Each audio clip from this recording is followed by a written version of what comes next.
క్రీస్తునందున్న పిల్లలైనా సరే, మీ పిల్లలనైనా సరే, దయచేసి మందిరంలో గాని సభల్లో గాని అల్లరి చేయకుండా పద్ధతిగా దేవుడంటే భయం కలిగి ఉండడం మీరు నేర్పించండి. బాలుడు నడవవలసిన త్రోవను వానికి నేర్పు మొన్న వచనాన్ని మీరు నెరవేర్చి చూడండి.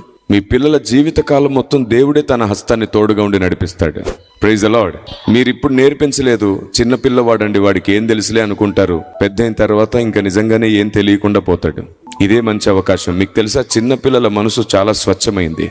ఇప్పటి నుండే మనం పద్ధతి నేర్పిస్తే ఎప్పటికీ పద్ధతిలో ఉంటారు. ఆమేన్. దేవుని పని చేయడం నేర్పించాలి. మీరు పిల్లలకి కేవలం దేవునితో ఎలా ఉండాలో, సేవలు ఎలా ఉండాలో నేర్పండి చాలు. ఆత్మదేవుడు వారిని జ్ఞానవంతులుగా, బలవంతులుగా చేస్తాడు. ఆమేన్.